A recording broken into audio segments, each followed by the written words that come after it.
തെക്കുവടക്കിലേക്ക് വീണ്ടും സ്വാഗതം. ഞാൻ വി കെ ചെറിയാൻ, ഡൽഹിയിൽ നിന്ന്. ഞാൻ ഇന്ന് തന്നെയാണ്, കാരണം എൻ്റെ സുഹൃത്ത് അശോക് കർത്ത അദ്ദേഹത്തിൻ്റെ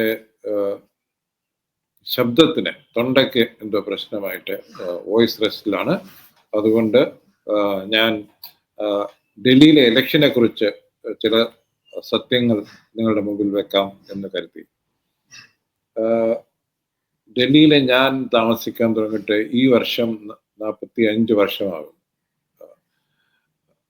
പക്ഷേ ഇതുപോലൊരു ഇലക്ഷൻ ഞാൻ ഇതുവരെ കണ്ടിട്ടില്ല. അതായത് കേന്ദ്രത്തിൽ ഭരിക്കുന്ന BJP ഏത് വില കൊടുത്തും ഡൽഹി സർക്കാർ അവർ തന്നെ ഡിസ്ക്രെഡിറ്റ് ചെയ്തിരിക്കുന്ന ഒരു ലഫ്റ്റനന്റ് ഗവർണർ ശരിക്കും ഭരിക്കുന്ന ഡിപ്പാർട്ട്മെന്റുകളുടെ മാത്രം മന്ത്രിമാരുള്ള, പക്ഷെ സെക്രട്ടറിമാർക്കാണ് കൂടുതൽ പവറുള്ളത് ഉള്ള ഒരു സംസ്ഥാനം പിടിക്കാൻ വേണ്ടി പ്രൈം മിനിസ്റ്റർ മുതൽ ഹോം മിനിസ്റ്റർ മുതൽ എല്ലാ മിനിസ്റ്റേഴ്സും UP ചീഫ് മിനിസ്റ്ററും ഇറങ്ങിയിരിക്കുകയാണ്. ഞങ്ങൾക്കൊക്കെ അത്ഭുതമാണ് എന്താണ് ഇവർക്ക് ഡൽഹിയിൽ ഇത്രയും പ്രസ്റ്റീജിയസ് ആയിട്ട്, അതായത് ഇത് കിട്ടണം എന്നുള്ള വാശിക്ക് കാരണം. ഒരു കാരണം, ഒന്ന്, അവർ ഭരിക്കുന്ന BJP കോൺഗ്രസിനേക്കാളും ഡൽഹിയിലും വടക്കേ ഇന്ത്യയിലും ഭയപ്പെടുന്നത് ആം ആദ്മി പാർട്ടിയും കെജ്രിവാളിനെ പോലെ ഒരു ലീഡറാണ്. അതായത് കെജ്രിവാളും ആം ആദ്മി പാർട്ടിയും BJPയുടെ എല്ലാ സത്യങ്ങളും, രാഷ്ട്രീയ സത്യങ്ങളും അറിയുന്നവരും അതിന് ചുട്ട മറുപടി കൊടുക്കുന്നവരുമാണ്. കോൺഗ്രസിനെ പോലെ ഒരു ശങ്കയ്ക്കും ഇടവില്ലാതെ ഇട കൊടുക്കാതെ അവർ BJPക്കെതിരെ ഫൈറ്റ് ചെയ്യുന്നവരാണ്. ശരിയാണ്, അവരുടെ ചില വാക്കുകൾ, ചില മൂവ്സ് പ്രത്യേകിച്ച് മൈനോറിറ്റീസ് ആയിട്ടുള്ള സംശയം ഉളവാക്കുന്നതാണ്. പക്ഷേ രാഷ്ട്രീയമായി അവർക്ക് BJPക്കെതിരെ നിന്നേ പറ്റത്തുള്ളൂ വടക്കേ ഇന്ത്യയിൽ.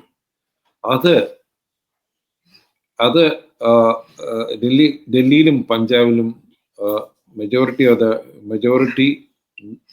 മനസ്സിലാക്കി കഴിഞ്ഞു. പഞ്ചാബിൽ അങ്ങനെയാണ് അവർ അധികാരത്തിൽ വരുന്നത്. കോൺഗ്രസിനെ ഡിഫീറ്റ് ചെയ്ത് അവിടെ BJP ഇല്ലാതെന്ന് എന്ന് പറയാം. ഡൽഹിയിലെ വളരെ രസകരമായ ഒരു സംഭവം നടക്കുകയാണ്. അതായത് ഡൽഹി എന്ന സിറ്റിയിലെ ഏകദേശം 1.5 കോടി ആൾക്കാർ ഉണ്ട്. അതിനകത്ത് എനിക്കൊന്ന് 60 ലക്ഷം പേര് വോട്ട് ചെയ്യാൻ പോകുന്നു നാളെ. അവരിൽ ഒരു 30%, അതായത് ഏകദേശം 20 ലക്ഷം പേർ ഡൽഹിയിലെ ഗ്രാമങ്ങൾ, അർബൻ സ്ലംസ് എന്ന് പറയുന്ന ഏരിയകളാണ് താമസിക്കുന്നത്. അത് ആം ആദ്മി പാർട്ടി അധികാരത്തിൽ വരുന്നതിന് വരെ അവിടെ ഇലക്ട്രിസിറ്റിയും വെള്ളവും റോഡുകളും സർക്കാരിന്റെ ചുമതല അല്ല എന്നുള്ള മട്ടിലാണ് സർക്കാരും നമ്മൾക്ക് ഇതൊന്നും കിട്ടാൻ പോകുന്നില്ല എന്നുള്ള മട്ടിലാണ് അവിടെ താമസിച്ചിരുന്ന ആൾക്കാരും താമസിച്ചിരുന്ന മിക്കവാറും ചില ഇടങ്ങൾ മുഗൾ കാലത്തെ ഉള്ള വില്ലേജസ് ആണ്. ചിലതൊക്കെ സർക്കാർ കൈയേറി ഭൂമി കൈയേറി ബീഹാറിൽ നിന്നും UPയിൽ നിന്നും മറ്റ് പ്രദേശങ്ങളിൽ നിന്നും തമിഴ്നാട്ടിൽ നിന്ന് പോലും ആൾക്കാർ വന്ന് ഇവിടെ താമസിക്കുന്നുണ്ട്. ഈ അർബൻ സ്ലംസിൽ മിക്കവാറും താമസിക്കുന്നത് കായികമായി അധ്വാനിച്ച് ദില്ലി എന്ന നഗരത്തിന്റെ ഓഫീസുകളിലും അല്ലാതെ ഉള്ള സ്ഥലങ്ങളിലും വർക്ക് ചെയ്ത് ചെറിയ പണികൾ ചെയ്ത് ചെറിയ കച്ചവടങ്ങൾ ചെയ്ത് ജീവിക്കുന്നവരാണ്. അവരെ സംബന്ധിച്ചോളം ആം ആദ്മി പാർട്ടി, കെജ്രിവാൾ ഒരു NGO പ്രവർത്തകനായിട്ടാണ് രാഷ്ട്രീയത്തിലേക്ക് വരുന്നത് എന്ന് ഓർക്കുക. അദ്ദേഹം ഈ ഗ്രൂപ്പുകളുടെ, അർബൻ സ്ലം ഗ്രൂപ്പുകളെ ഫോക്കസ് ചെയ്തായിരുന്നു അദ്ദേഹത്തിന്റെ NGO പ്രവർത്തനം. ആരോഗ്യ മേഖലയാണെങ്കിലും സോഷ്യൽ ഫെസിലിറ്റീസ് ആണെങ്കിലും സർക്കാരുമായി ഇടപെടുന്ന പ്രശ്നങ്ങളാണെങ്കിലും ഒക്കെ കെജ്രിവാളിന് അതുകൊണ്ട് വ്യക്തമായി അറിയാം. അതുകൊണ്ട് തന്നെയാണ് അദ്ദേഹം ആ രീതിയിൽ മുന്നോട്ട് പോയി. മോഹൻലാൽ ക്ലിനിക്ക്, സർക്കാരിന്റെ സ്കൂൾ, ഡൽഹിയിലെ സർക്കാർ സ്കൂളിൽ പോകുന്നത് ഈ 20 ലക്ഷം വോട്ടേഴ്സിന്റെ മക്കളും ബന്ധുക്കളും ഒക്കെയാണ്. അതിന് കാരണം അവർക്ക് പ്രൈവറ്റ് സ്കൂളിന്റെ ഫീസ് അഫോർഡ് ചെയ്യാൻ പറ്റത്തില്ല. അതുകൊണ്ട് അവർ പോകുന്നു. അത് സർക്കാർ സ്കൂളിൽ ഞാൻ കേട്ടത് ശരിയാണെങ്കിൽ ഷീലാ ദീക്ഷിതിന് അങ്ങനെ ഒരു പ്ലാൻ ഉണ്ടായിരുന്നു സർക്കാർ സ്കൂളുകളെ നവീകരിക്കാൻ വേണ്ടി. പക്ഷെ നടപ്പിലാക്കിയത് ആം ആദ്മി പാർട്ടിയാണ്. സർക്കാർ സ്കൂളിൽ മുഷിഞ്ഞ വസ്ത്രവും കുളിക്കാതെയും പോയിരുന്ന കുട്ടികൾ ഇപ്പോൾ നല്ല വസ്ത്രവും കുളിച്ച് സ്മാർട്ടായിട്ടായി പ്രൈവറ്റ് സ്കൂളിലെ കുട്ടികളെ പോലെ പോകുന്ന ഒരു കാഴ്ച ഡൽഹിക്കാർക്ക് കാണാൻ കഴിയും. അത് കെജ്രിവാളും ആം ആദ്മി പാർട്ടിയുടെ സർക്കാരും 10-15 വർഷം കൊണ്ട് നടത്തിയതാണ്. അതുപോലെ തന്നെ ഈ അർബൻ സ്ലംസിലേക്കുള്ള റോഡുകൾ മൊത്തം കോൺക്രീറ്റ് ചെയ്യുന്നു. അവിടെ ഇലക്ട്രിസിറ്റി സ്ഥിരമായി കൊടുക്കുന്നു. വെള്ളം, പൈപ്പ് വെള്ളം കയ്യിൽ നിന്നും കൊടുക്കാൻ ശ്രമിക്കുന്നു. ഇതൊക്കെ ആണ് ഈ 20-25, അതായത് ഏകദേശം 30% വോട്ടേഴ്സിനെ ആം ആദ്മി പാർട്ടിയുടെ ആരാധകരാക്കി. അതിൻ്റെ കൂടെയായിരുന്നു മിഡിൽ ക്ലാസ്, ഡൽഹിയിലെ മിഡിൽ ക്ലാസ്, അതായത് ഗവൺമെന്റ് ജോലി ചെയ്യുന്നവരും പ്രൈവറ്റ് സെക്ടറിൽ ജോലി ചെയ്യുന്നവരും കോർപ്പറേറ്റ് സെക്ടറിൽ ജോലി ചെയ്യുന്നവരും അവരുടെ പ്രശ്നമായിരുന്ന ഇലക്ട്രിസിറ്റി. അതായത് ഇന്ന് ഡൽഹിയിൽ ഇലക്ട്രിസിറ്റി 10 മിനിറ്റിലേക്ക് മാക്സിമം പോകുന്നുള്ളൂ. അതും വല്ലപ്പോഴും പല അപകടങ്ങളും സംഭവിക്കുമ്പോഴാണ്. അതുപോലെ വെള്ളം, പൈപ്പ് വാട്ടർ എല്ലാ കോളനിയും എത്തുന്നു. പൈപ്പ് വാട്ടർ കിട്ടിയില്ലെങ്കിൽ ടാങ്കർ വഴി വെള്ളം നമ്മുടെ ടാങ്കിലേക്ക്, കോമൺ ടാങ്കിലേക്ക് നിറയ്ക്കാനുള്ള സംവിധാനങ്ങൾ അദ്ദേഹം ചെയ്തിരിക്കുന്നു. ഇതൊക്കെയാണ് ഒരു മുനിസിപ്പാലിറ്റിയുടെ പ്രശ്നമാണെന്ന് പറയാം. പക്ഷേ ഇതൊക്കെയാണ് ഡൽഹിയിൽ ഒരു സർക്കാരുകൾ ചെയ്യാതെ ഇരുന്നത്. ഇതൊക്കെയാണ് പല സംസ്ഥാനങ്ങളും സർക്കാരുകൾ ചെയ്യാതിരിക്കുന്നത് ഇപ്പോഴും. പക്ഷെ ഡൽഹിയിൽ അദ്ദേഹം അത് ചെയ്തു കൊടുത്തു. അവിടെയാണ് ആം ആദ്മി പാർട്ടിയെ സാധാരണക്കാരും മിഡിൽ ക്ലാസ്സും സ്വന്തം പാർട്ടിയായി കരുതി സംസ്ഥാന സർക്കാരുകൾ അവർ വോട്ട് ചെയ്യുന്നു. നമ്മൾ ഒന്നും മറന്നുകൂടെ, ഡൽഹി ഒരു BJPയുടെ സ്ഥിരാകേന്ദ്രമായിരുന്നു. കാരണം പാകിസ്ഥാനിൽ നിന്ന് വന്ന റെഫ്യൂജികളും ബംഗാളിൽ നിന്ന് വന്ന റെഫ്യൂജികളും ഒക്കെയുള്ള ഒരു വലിയ ഒരു ബേസ്, പിന്നെ മിഡിൽ കാസ്റ്റുകളുടെ ഒരു വലിയ ബേസ് BJPക്ക് ഉണ്ടായിരുന്നു.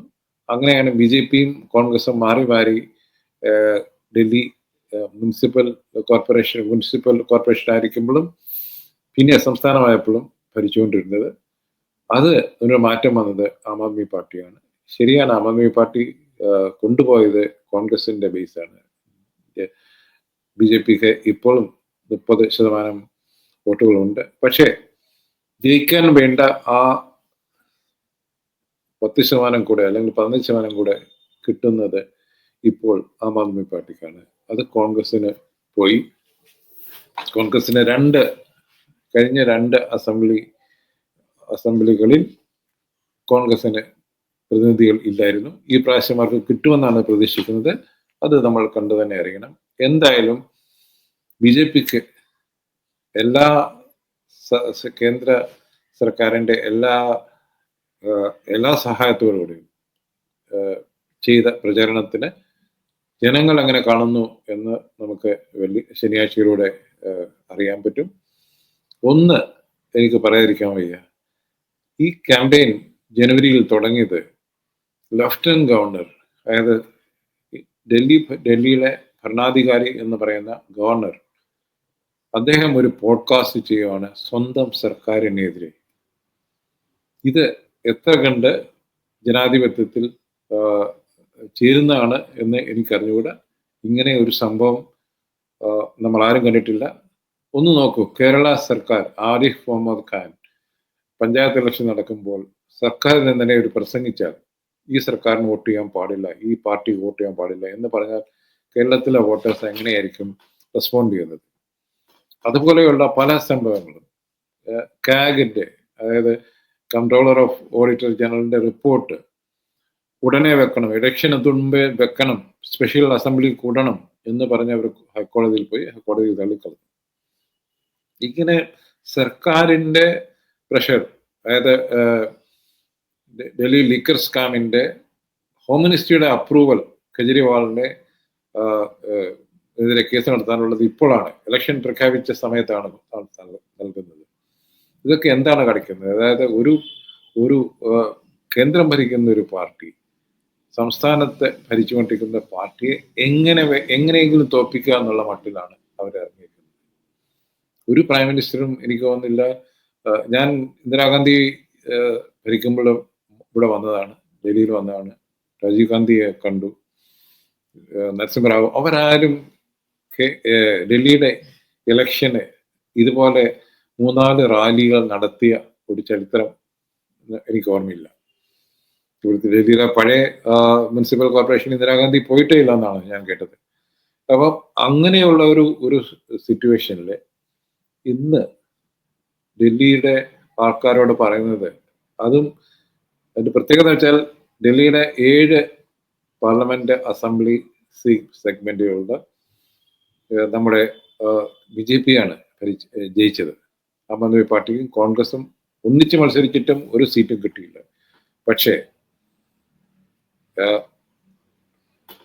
ഡൽഹി സംസ്ഥാന അസംബ്ലിയുടെ ഇലക്ഷൻ വരുമ്പോൾ ആം ആദ്മി പാർട്ടിക്ക് ആൾക്കാർ കൂടുതൽ ഇഷ്ടപ്പെടുന്നു. അതിന് കാരണം ഞാൻ പറഞ്ഞ ഇതുപോലുള്ള സർക്കാരുകാർ ചെയ്യേണ്ട സംഗതികൾ